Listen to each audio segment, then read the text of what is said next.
Hey guys, welcome to my YouTube channel physics by Arun Yadav. नमस्कार सभी को। तो दोस्तों, आज हम लोग एक बहुत ही इम्पॉर्टेंट क्वेश्चंस डिस्कस करने जा रहे हैं जो आपकी स्क्रीन के ऊपर दिखाई दे रहा है। ये क्वेश्चन फिजिक्स का है और बहुत ही रिपीटेड क्वेश्चन है। एग्जाम्स में बहुत ज़्यादा पूछे जाते हैं ऐसे क्वेश्चंस, ठीक है। तो आप इस क्वेश्चंस को डिटेल में समझेंगे और आइए देखते हैं। क्वेश्चन ये कह रहा है, two charges plus q and plus 9q are separated by a distance of 10a. Find the point on the line joining of two charges where electric field is 0. थोड़ा सा इसको समझेंगे। यहाँ पे पेज ले लेते हैं। दो चार्जेस हैं, plus q and plus 9q are separated by a distance of 10a. इन दोनों के बीच की जो डिस्टेंस है वो 10a है। आपसे पूछा हुआ है कि इन दोनों चार्जेस के बीच में वह कौन सा पॉइंट होगा। उसी पॉइंट को आपको बताना है जहाँ पर इन दोनों के कारण जो नेट इलेक्ट्रिक फील्ड है वो क्या है, 0 है। तो suppose that this is point P and the distance of point P from plus q charge is suppose x. Then what is the remaining distance? The total distance between the charges is 10a. If this distance is x, then the remaining distance will be 10a minus x. Okay, I hope आपको ये समझ में आया होगा कि 10a minus x कैसे होगा। अगर हमने माना कि प्लस क्यू से जो डिस्टेंस पॉइंट पी का है वो कितना है, एक्स है, और टोटल डिस्टेंस 10a है, तो जो रिमेनिंग डिस्टेंस होगा वो पूरे में से इसको माइनस कर देंगे तो ये मिल जाएगा, this is 10a minus x. अब थोड़ा सा इसको कंसेप्ट को समझेंगे कि इलेक्ट्रिक फील्ड इंटेंसिटी यहाँ पे 0 क्यों होगी, ठीक है। तो प्लस क्यू आवेश के कारण या चार्ज के कारण जो इलेक्ट्रिक फील्ड होगा पॉइंट पी पर वो अवे फ्रॉम द चार्ज होगा, क्योंकि आप जानते हैं, अगर पढ़े हैं तो प्लस चार्जेस के कारण, पॉजिटिव चार्ज के कारण जो डायरेक्शन ऑफ इलेक्ट्रिक फील्ड होता है वो अवे फ्रॉम द चार्ज होता है। But due to negative charge the direction of electric field is towards the negative charge. तो here we can talk about positive charge. तो पॉजिटिव चार्ज के कारण point P plus Q charges के कारण point P पर जो direction of electric field होगा वो अवे फ्रॉम चार्ज होगा। And suppose E1 is the electric field intensity produced by the charge Q1, then direction of E1 is away from plus Q। And suppose E2 is the electric field intensity produced by plus 9q charges, then what is the direction of E2? The direction of E2 is away from plus 9q charge. Here, for the net electric field intensity will be 0 if and only if the magnitude of both E1 and E2 will be what? Same. जब बराबर होंगे तभी एक दूसरे को cancel करेंगे। तो इसको हम लिख सकते हैं,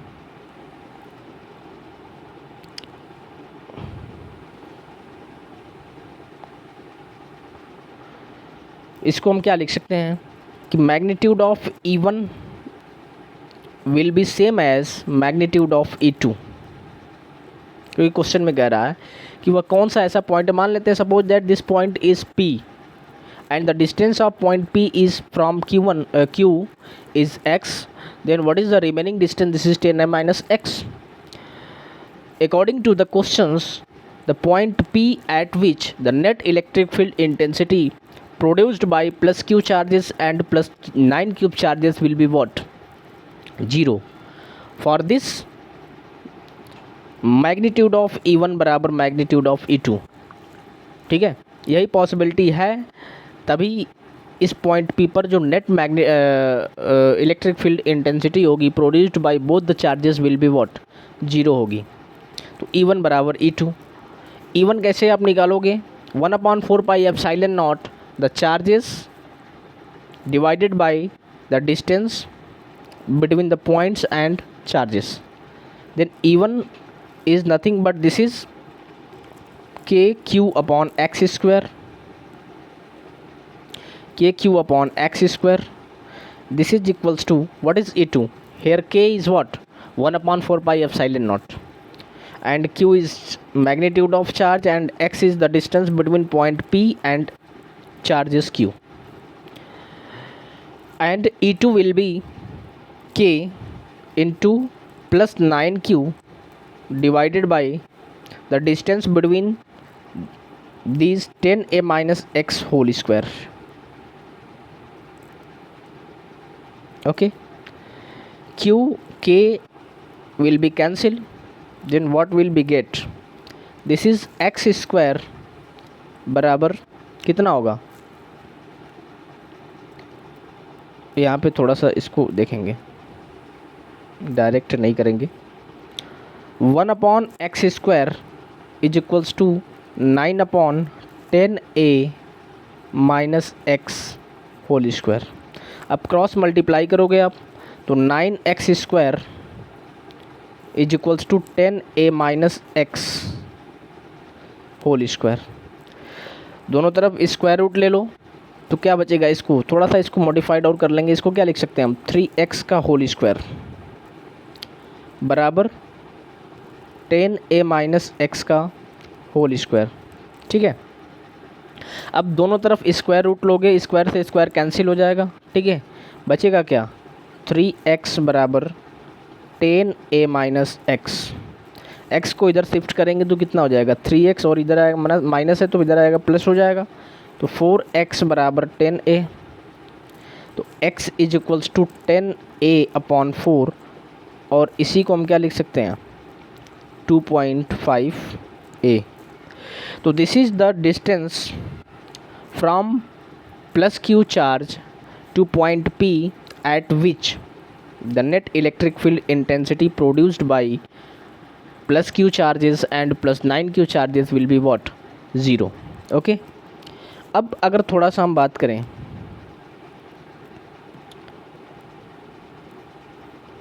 ये है plus q charges, this is plus q and this is plus 9q. This point is suppose P. तो x हमने माना था यहाँ से. Then what is the this 10a minus x. तो अगर आपसे ये क्वेश्चन में पूछ सकता है कि प्लस q चार्जेस से कितनी दूरी पर नेट इलेक्ट्रिक फील्ड इंटेंसिटी 0 होगा, या फिर the second question is that कि प्लस 9q चार्जेस से कितने डिस्टेंस पे. तो प्लस q चार्जेस से जो डिस्टेंस होगी वो x होगी, और x की वैल्यू हमने 2.5 अभी निकाला a.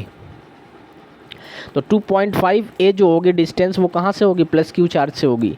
बट अगर प्लस 9q चार्जेस से आपको निकालना है तब 10a माइनस एक्स की वैल्यू आपको फाइंड आउट करनी होगी. ऑप्शन में दोनों अगर दिया रहेगा तो आप वहाँ पे क्वेश्चन को ध्यान से रीड करें. ठीक है, तो यहाँ से अगर हम 9q से डिस्टेंस पूछें तो 10a माइनस एक्स, एक्स की वैल्यू 2.5 है, तो 10a माइनस 2.5 कितना बचेगा? 7.5a. Then 7.5a is the distance from plus 9q at which the net electric field produced by both the charges will be what? 0. तो I hope आपको बहुत अच्छे से समझ में आया होगा ये क्वेश्चन. ये क्वेश्चन बहुत ही इंपॉर्टेंट है. बार बार रिपीट ऐसा क्वेश्चन, इस कंसेप्ट पे आधारित जो क्वेश्चंस होंगे वो रिपीट किए जाते हैं, एग्ज़ाम में बार बार पूछे जाते हैं. ठीक है, चाहे आपका क्लास 12th का एग्ज़ाम हो या फिर कोई भी कम्पिटिटिव एग्ज़ाम्स हो, ऐसे क्वेश्चंस आपको हमेशा देखने को मिलते हैं. ठीक है, तो आप इस क्वेश्चंस को बहुत ही अच्छे तरीके से नोट करेंगे और बार बार इस क्वेश्चन को रिवाइज़ करेंगे, जिससे आपको अच्छे से समझ में आए. अगर समझ में नहीं आता है तो हमारे कमेंट बॉक्स में आप कमेंट करेंगे, जिससे हम और आसानी से इसको समझाने का प्रयास करेंगे. ठीक है, तो आई होप आपको ये अच्छे से समझ में आया होगा. ये वीडियो अच्छी लगी होगी. अगर ये वीडियो अच्छी लगी है आपको तो आप इस वीडियो को लाइक करें, शेयर करें और सब्सक्राइब करें. ठीक है ना, और बेल आइकन को प्रेस करें जिससे हमारे नोटिफिकेशन आपके पास पहुंच जाए. तो ज़्यादा से ज़्यादा हमारे चैनल को शेयर करें ताकि ज़्यादा से ज़्यादा लोगों तक पहुंच पाए हमारी वीडियो, जिससे ज़्यादा से ज़्यादा लोगों का क्या हो सके? फ़ायदा हो सके. ठीक है, तो इस पे बेस्ड अब यहाँ पे क्वेश्चन कई तरह से बन सकते हैं। यहाँ पे प्लस, दोनों प्लस चार्जेस दिया हुआ है, हो सकता है एक पॉजिटिव दे दे एक नेगेटिव दे दे, ठीक है। तो पॉजिटिव और नेगेटिव देगा तो भी घबराने वाली बात नहीं है। अगर इसकी बात करें तो दोनों जो होगा, दोनों का डायरेक्शन शिफ्ट होगा। प्लस के कारण जो डायरेक्शन होगा इलेक्ट्रिक फील्ड, डायरेक्शन का बहुत ही इंपॉर्टेंट रोल होता है। अगर आपने डायरेक्शन को नहीं समझा है तो प्लीज़ आप डायरेक्शन को पहले अच्छे से समझिए कि प्लस चार्जेस के कारण जो इलेक्ट्रिक फील्ड इंटेंसिटी का डायरेक्शन होगा वो किधर होगा, नेगेटिव के साथ, क्योंकि डायरेक्शन का ही यहाँ पे रोल है। तो प्लस के कारण अवे फ्रॉम चार्जेस होगा, और अगर suppose that this charges will be taken as negative, तो इस नेगेटिव चार्ज के कारण टुवर्ड्स द चार्जेस होगा। तो E1 भी इधर होगा, इधर का डायरेक्शन में होगा, और E2 भी इधर की डायरेक्शन में होगा, ठीक है। तब केस बिल्कुल अपोजिट हो जाएगी, ठीक है। तो ऐसे क्वेश्चंस को अगर आप जानना चाहते हैं, समझना चाहते हैं, तो प्लीज़ हमारे कमेंट बॉक्स में कमेंट करें ताकि हम एक और वीडियो उस पर लेकर आएँ, ठीक है। तो आई होप ये क्वेश्चन आपको अच्छा लगा होगा, बहुत ही इंपॉर्टेंट क्वेश्चन है, इसको बार बार आप रिवाइज़ करें। और मिलते हैं हम लोग अगली वीडियो में, और हमारे चैनल को ज़्यादा से ज़्यादा शेयर और सब्सक्राइब करें, ठीक है। तो थैंक यू, और पूरा वीडियो देखें, ठीक है ना। इसकी वीडियो को बिल्कुल भी ना करें, पूरा वीडियो देखेंगे तभी आपको समझ में आएगा, ठीक। तो हम लोग मिलते हैं अगली वीडियो में, तब तक के लिए अपना ख्याल रखेंगे। धन्यवाद।